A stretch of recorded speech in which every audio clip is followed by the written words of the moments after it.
لو لسه عندك مشويات يبقى لازم تعملي جنبها السلطة دي سلطة حمص بالطحينة وشوية من البهارات. طعمها خطير يا جماعة، لازم تجربوها بجد. واللون مختلف شوية على السفرة. هنعملها ازاي ونشوف طريقتها ايه والقوام ده؟ يبقى يلا شوفي معايا الفيديو. طعمها حلو جدا.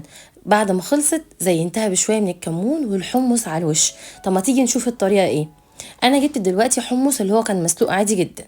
طبعا هنحطه بالسوائل على 3 فصوص من الثوم، وشويه من الكزبره وشويه من البقدونس، معلقتين كبار من الطحينه الخام، معلقه من الملح، معلقه من الفلفل الاسود، معلقه صغيره من الكمون، معلقه صغيره من الكزبره، وشويه من الزيت.